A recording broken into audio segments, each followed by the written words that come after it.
Muito bem, bom dia de novo.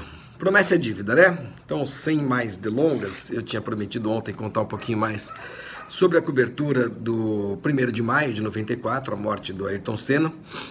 Só para fazer um breve retrospecto, eu era um dos jornalistas brasileiros que estavam lá em Imola, cobrindo a corrida pela Folha de São Paulo, por onde eu trabalhava, e também pela Rádio Jovem Pan, com quem eu colaborava. Muito bem.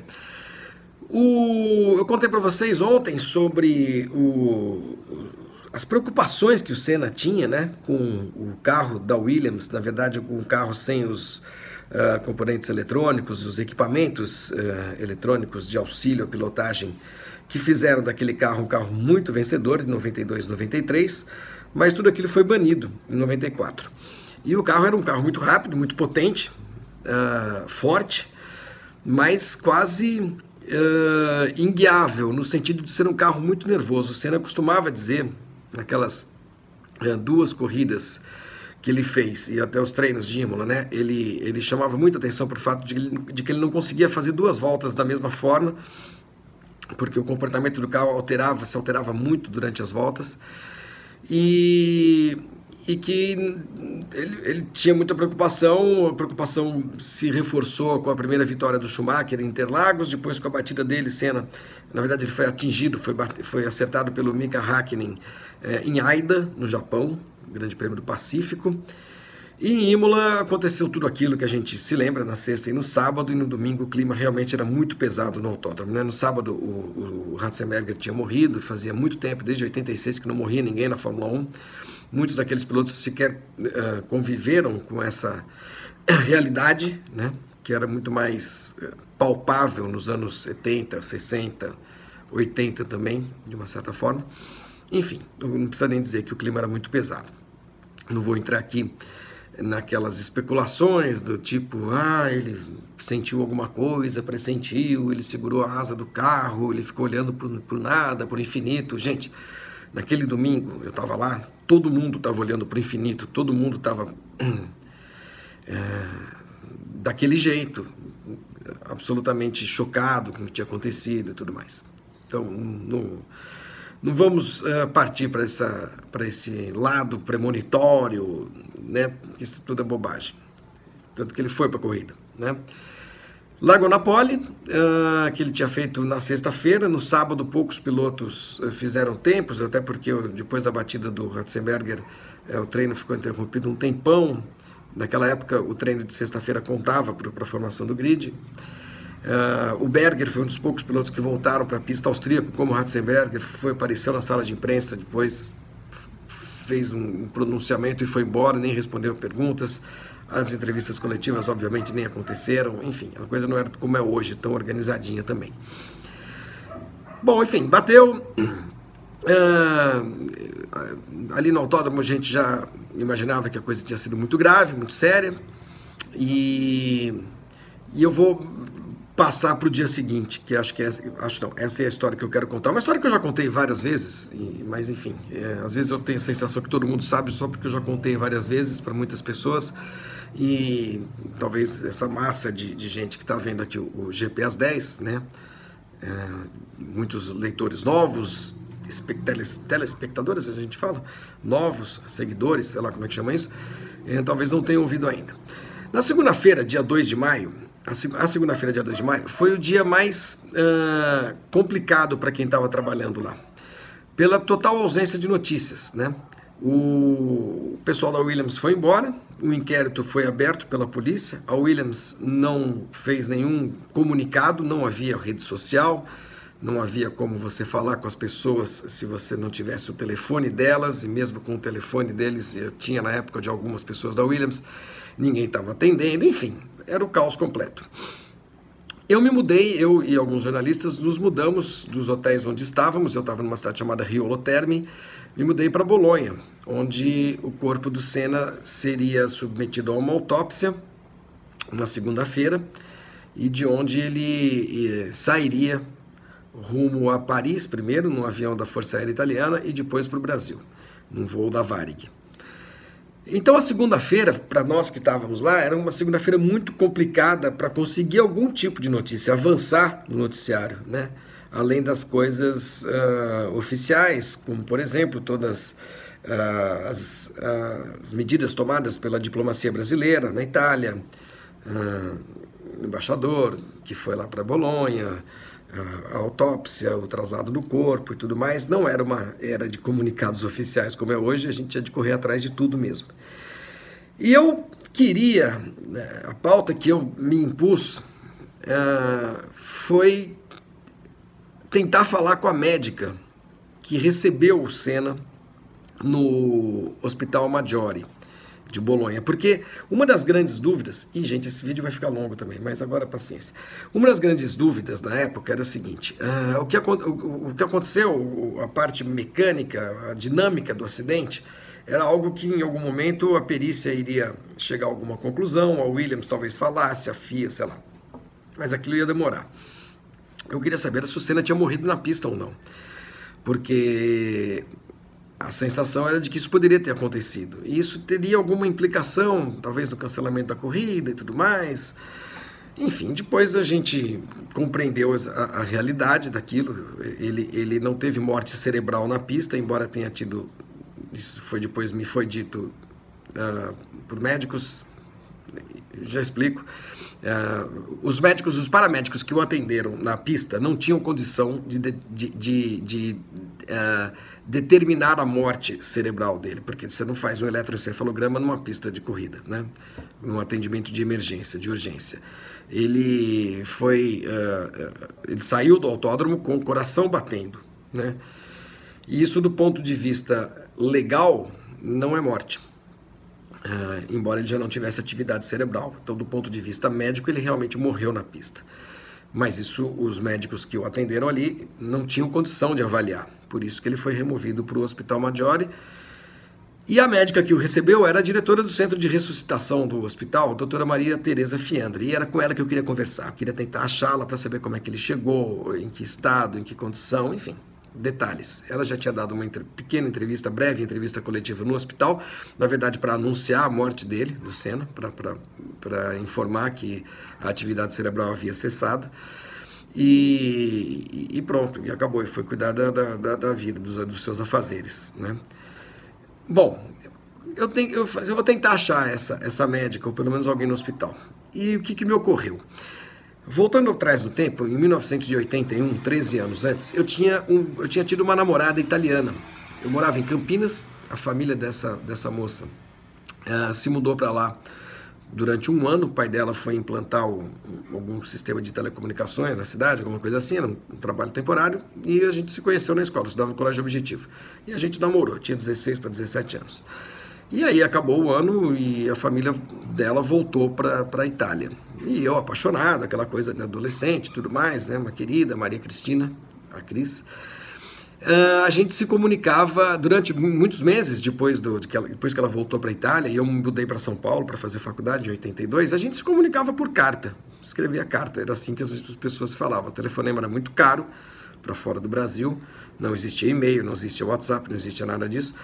E a gente se falava por carta. Até um dia que, numa dessas cartas que ela me escreveu, ela tinha ido morar em Bolonha, ela era de Roma, mas foi morar em Bolonha, foi estudar medicina, era a única notícia que eu tinha dela, e aí ela engravidou de um rapaz lá, casou-se, e a gente perdeu o contato. Mas eu tinha, na minha memória, isso, essa minha ex-namorada tinha ido morar em Bolonha em 1982, portanto 12 anos antes do acidente, e foi estudar medicina, mas era só. Não sabia se ela tinha se formado, se não tinha se formado, não sabia nada. Aí eu falei, bom, eu vou tentar achar a Cris, né? Médica, se ela se formou em medicina aqui em Bolonha, pode ser que ela tenha se formado, pode ser que ela conheça médica, alguém do hospital, enfim era o que eu tinha. E eu fui numa cabine telefônica, onde havia listas telefônicas para consulta dos usuários, né? E comecei a procurar na lista telefônica de Bolonha, Gervásio, Maria Cristina, não achei, fui olhando nas cidades próximas, daí que eu encontrei Gervásio, Maria Cristina, doutora. Falei assim, putz, se formou, médica. E foi incrível, porque eu telefonei de um telefone público, que se você me largar em Bolonha hoje eu mostro onde era, se ele estiver lá ainda, eu lembro de tudo, em detalhes. e atendeu uma secretária eletrônica, eu deixei um recado em italiano, não sei se você se lembra de mim, Flávio, assim, assim, assado, papapá, e deixei o meu telefone onde eu estava, no hotel onde eu estava, no novo hotel de Bolonha, e fui cuidar das minhas matérias e tudo mais. Bom, para tentar resumir a história bastante, porque o vídeo já está muito longo. No dia seguinte, na terça-feira, dia 3 de maio, a Cristina me achou no meu hotel. E foi impressionante, porque ela não só tinha estudado de fato medicina e se formado em medicina em Bolonha, como ela tinha se especializado em medicina forense, ou que a gente chama aqui no Brasil de medicina legal. E ela trabalhava e também estudava, fazia cursos no Instituto Médico Legal de Bolonha, onde para onde o Senna foi levado, o corpo do Senna foi levado para ser submetido a uma autópsia. E a Cristina, naquele dia, 2 de maio, ela estava tendo aula com o médico que comandou a equipe que fez a autópsia. E ela participou da equipe que fez a autópsia não só no Senna, como também no corpo do Ratzenberger. E ela me disse, pelo telefone, me dando bronca, né? Pô, a gente não se falava fazia 12 anos. 13 anos. Ela me disse, pô, eu sabia que você estava lá, eu fiquei te procurando no IML. Eu falei assim, como assim você sabia que eu estava lá? Como é que você sabia que eu virei jornalista, que eu cobri a Fórmula 1, que eu estava aqui? Como?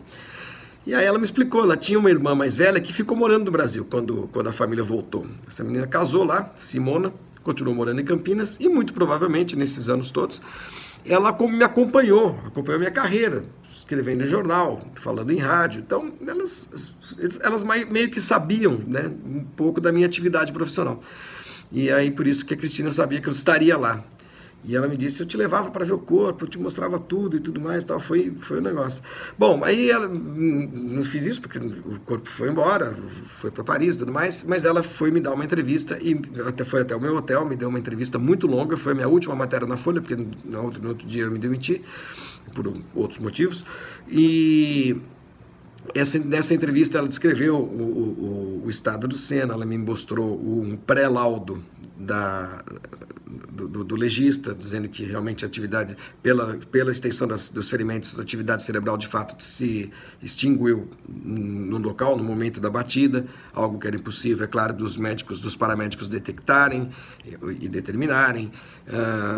Me contou em muitos detalhes como é que estava o corpo, como é que ele estava vestido, né, dentro do caixão, até valor do seguro ela me deu, porque ela atendeu um telefonema da seguradora da Suíça que ligou para o Instituto Médico Legal para pegar primeiras informações, as informações preliminares, porque ali estaria se iniciando um processo de seguro de vida ali, de pagamento, sei lá como é que chama isso, de valores altíssimos, né, claro. Enfim, foi a minha última grande matéria na Folha, e uma excepcional matéria, porque foi exclusiva, com uma pessoa que só eu conhecia, daquele meio ali jornalístico, e que foi a pessoa que mais perto chegou do Senna de explicar o que aconteceu após a batida, após o acidente, do ponto de vista médico e tudo mais, e detalhes do resgate, detalhes de como ele chegou, dos procedimentos a que foi submetido no hospital e tudo mais. A Cristina é uma querida amiga hoje, a gente ainda se fala, depois daquilo a gente se encontrou umas 3 ou 4 vezes na Europa ainda. É uma médica importante, hoje mora na Suíça, e essa história me marcou muito, porque além de ter gerado, né, um material jornalístico muito importante, muito sólido, muito consistente, essa história só acabou acontecendo por conta de, imagina, é muita coincidência mesmo, né? De uma ex-namorada de adolescência, de muitos anos antes, que eu fui atrás, né? De quem eu fui atrás para tentar cumprir a minha obrigação jornalística, a minha função naqueles dias muito tensos, muito tristes, muito trágicos e tudo mais. Bom, e é isso. Quem quiser ver esse material, também não vou contar tudo porque não vai dar tempo, mas isso é possível achar essas matérias no acervo da Folha, acervofolha.com.br, eu acho que é isso. Isso, localiza lá, tem isso. E também nós publicamos em 2000, no Grande Prêmio, né, nosso material especial, em 2014, quando fez 20 anos da morte do Senna, um material muito, muito, muito bonito, muito bacana. Tem texto da Cristina, tem tudo isso. Eu vou colocar no link aqui embaixo. Eu raramente faço isso. Para quem está vendo no blog, aqui embaixo eu vou colocar o link dessas matérias, né, desse material especial, para vocês lerem se tiverem interesse. E para quem está vendo apenas o GP às 10, procura lá no blog a notinha, que eu sempre coloco todos os dias, fazendo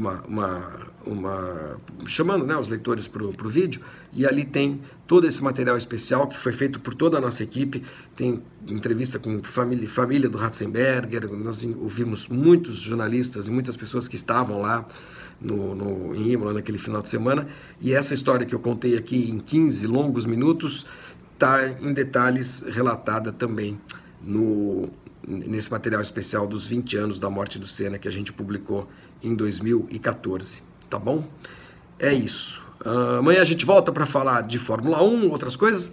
Só para fechar, sei que tá longo, é desolador saber, quando eu li os comentários, alguns no vídeo de ontem, que eu termino falando, dentro de 1º de maio, falando Lula livre, e falando um pouquinho sobre política.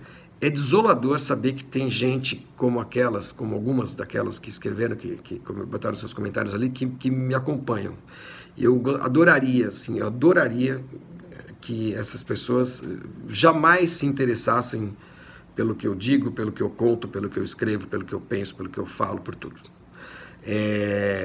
Gostaria, de que elas guardassem uma segura distância da minha pessoa, porque ter qualquer contato, mesmo eu sei que eu nunca vou conhecer essas pessoas pessoalmente, claro, mas só de saber que elas existem já me faz mal, né? E então, não leiam o Grande Prêmio, não me vejam na televisão, não leiam meus livros, não leiam meu blog, não assistam esses vídeos, sumam. De novo, eu não tenho nenhum interesse em saber o que vocês pensam sobre qualquer assunto, qualquer assunto. Quem está recebendo esse recado sabe quem é claro, né? Não é uma questão de divergência política, é uma questão de como se expressar e como se manifestar. É só ler. Eu convido, aliás, as pessoas que não viram os comentários a lerem as coisas que me escrevem. Eu não apaguei porque eu não tô com o saco ainda, depois eu faço isso. Mas é inacreditável, cara. É inacreditável o tipo de gente que gosta de automobilismo, que infelizmente sabe da minha existência, me segue. Putz, olha, a minha vida seria muito melhor se eu não soubesse da existência dessas pessoas. Sobre as quais eu nada sei, também não sei o nome, não sei nada, enfim, foda-se.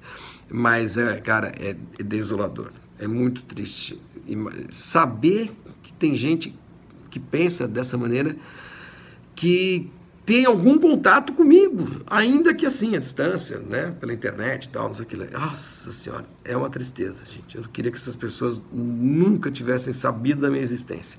Então eu gostaria de pedir a elas, com toda a minha educação, que sumam, que vão pro inferno, tá bom? Lula livre, é isso. Tchau, gente. Boa semana, não, amanhã já é quarta, hoje é quarta, né? Tchau.